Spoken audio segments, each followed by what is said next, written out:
Assalamualaikum warahmatullahi wabarakatuh teman-teman. Di video kali ini kita akan membahas materi mengenai biografi Wali Songo. Sunan Gresik. Nama asli Maulana Malik Ibrahim. Lahir pada abad ke-14 di Samarkand, Asia Tengah. Wafat pada tanggal 8 April 1419 di Kabupaten Gresik. Cara berdakwah menggunakan cara berdagang, memberikan pengobatan gratis, dan mengajarkan cara baru bercocok tanam. Peninggalan Sunan Gresik diantaranya yang pertama, Sumur Pesucinan.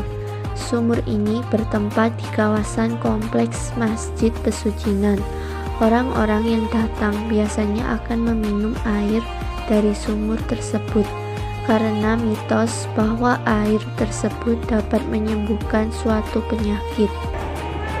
Masjid Pesucinan. Masjid ini dahulu dibuat dengan tujuan masyarakat Hindu dan Buddha merasa dihargai dan lebih mudah menerima Islam. Masjid ini terletak di Desa Leran, Kecamatan Manyar, Gresik. Batu arsenik raksasa. Batu arsenik yang paling menarik adalah yang berada di bagian depan masjid. Batu tersebut menarik banyak perhatian akibat ukurannya yang besar dan berbeda. Sunan Ampel. Nama asli yaitu Raden Rahmat. Lahir pada tahun 1401 di Kerajaan Champa di kota Ben Thien, Vietnam. Wafat pada tahun 1481 Masehi di Ampel, Surabaya. Cara berdakwah dengan mengajarkan aspek mau main atau tidak berjudi, mau ngombe atau tidak minum miras, mau maling atau tidak mencuri, mau madat atau tidak minum obat terlarang, dan mau madon atau tidak main wanita. Selanjutnya peninggalan Sunan Ampel. Di antaranya yaitu 1. Masjid Sunan Ampel.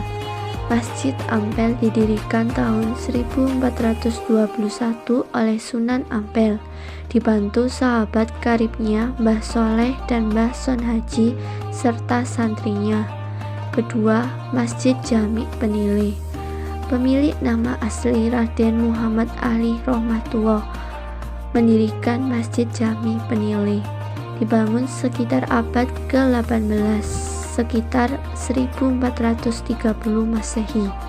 Sunan Ampel menggunakan masjid sebagai salah satu metode penyebaran agama Islam di wilayah Surabaya, Jawa Timur. Yang ketiga, mendirikan pesantren. Sunan Ampel juga mendirikan pondok pesantren Ampel sejak tahun 1972 di kawasan Masjid Agung Sunan Ampel dan telah ditetapkan menjadi tempat wisata religi oleh Pemkot Surabaya. Raden Maulana Mahdum Ibrahim atau lebih dikenal sebagai Sunan Bonang. Beliau lahir di tahun 1465 di Rembang. Beliau wafat tahun 1525 di Pulau Bawean, akan tetapi dimakamkan di Tuban. Cara berdakwah beliau yaitu menggunakan musik yang dialunkan lewat gamelan buatannya sendiri, pertunjukan wayang, suluk, lagu, dan juga alat musik bonang. Peninggalan Sunan Bonang yang pertama yaitu ada Masjid Sunan Bonang, yang kedua Tembang Jawa, yang ketiga Pusaka Kiai Bende Becak, dan yang terakhir yaitu Pondok Pesantren. Raden Qasim atau yang biasa dikenal dengan Sunan Derajat lahir pada tahun 1470 Masehi di Surabaya. Beliau wafat pada tahun 1522 Masehi di Lamongan. Cara berdakwah beliau lewat pengajian secara langsung di masjid atau langgar. Kedua, melalui penyelenggaraan pendidikan di pesantren. Selanjutnya, ketiga, memberi fatwa atau petuah dalam penyelesaian suatu masalah. Keempat, melalui kesenian tradisional. Peninggalan Sunan Derajat ada 3, yaitu 1. Batik Derajat, 2. Gamelan Singo Mangkok, dan yang terakhir ada daun lontar. Sunan Giri. Nama Muhammad Ainul Yakin.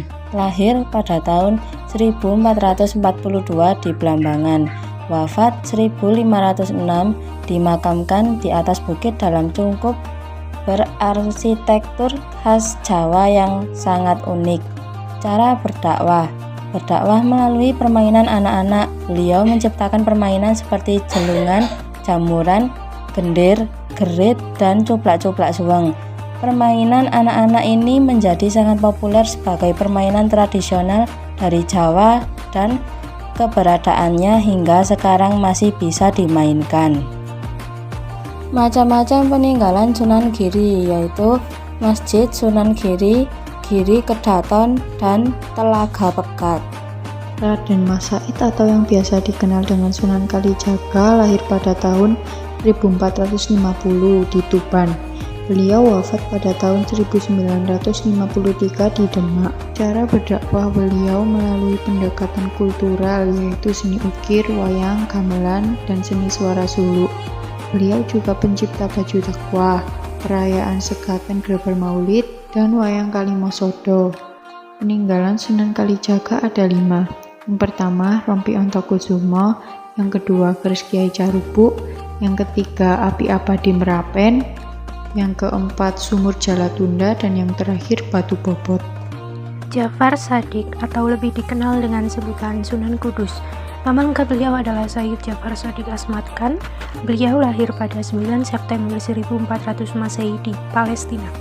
Ayah beliau bernama Sunan Ngundung dan ibu beliau bernama Siti Syariah. Cara berdakwah yang beliau lakukan ialah melalui pendekatan seni dan budaya.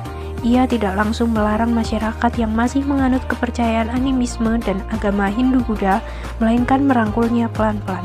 Beliau menikah dengan Dewi Ruhil, putri Pangeran Pecat Tanda Terung, dan beliau wafat pada 5 Mei 1550 Kudus, masa Kesultanan Demak. Berikut adalah peninggalan yang ditinggalkan oleh Sunan Kudus. Yang pertama yaitu Masjid Menara Kudus. Masjid Menara Kudus dibangun pada tahun 956 Hijriah atau 1537 Masehi. Hal tersebut diketahui dari inskripsi berbahasa Arab yang terdapat pada mimbar masjid. Masjid ini mempunyai banyak keunikan, salah satunya adalah bentuk menaranya yang mirip dengan candi. Menurut beberapa pengamat, menara yang terdapat pada masjid ini mirip dengan Candi Jago. Yang kedua yaitu Keris Kiai Cintaka. Keris Kiai Cintaka sebagai simbol kebijaksanaan dan kekuasaan. Keris Cintaka juga memiliki motif waswutah yang dipercaya melambangkan kemakmuran, keselamatan, dan kepasrahan pada Allah. Dan yang ketiga adalah senjata Trisula. Senjata Trisula yang berbentuk tombak bermata 3. Barang pusaka ini masih terpelihara dengan baik dalam Masjid Menara Kudus. Sampai saat ini pun masih dilakukan upacara jamasan, yaitu ritual memandikan atau membersihkan barang pusaka peninggalan Sunan Kudus. Yang keempat yaitu Tembang Asmorodono. Tembang Asmorodono, Mas Kumambang, dan Micil merupakan peninggalan Sunan Kudus dalam karya seni. Tembang tersebut digunakan Sunan Kudus dalam menyebarkan agama Islam melalui pendekatan seni dan budaya. Dan yang terakhir yaitu Makam Sunan Kudus. Makam Sunan Kudus yang masih berada di satu area dengan Masjid Menara Kudus. Makam tersebut masih menjadi daya tarik umat Islam untuk dikunjungi sebagai bagian dari ziarah kubur. Raden Umar Said atau yang biasa disebut dengan Sunan Muria lahir pada tahun 1450. Beliau wafat pada tahun 1551 di Kecamatan Dawe. Cara berdakwah beliau menggunakan sarana kesenian, mengajarkan kebaikan dan ketauhidan melalui media gamelan, tembang, dan wayang, serta mengajarkan nilai-nilai moral seperti hidup sederhana, kedermawanan, dan bijaksana pada masyarakat. Peninggalan Sunan Muria. 1.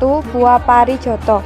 Gua mistik yang berasal dari Kompol, Gunung Margo Jembangan, nama salah satu gunung di Pegunungan Muria.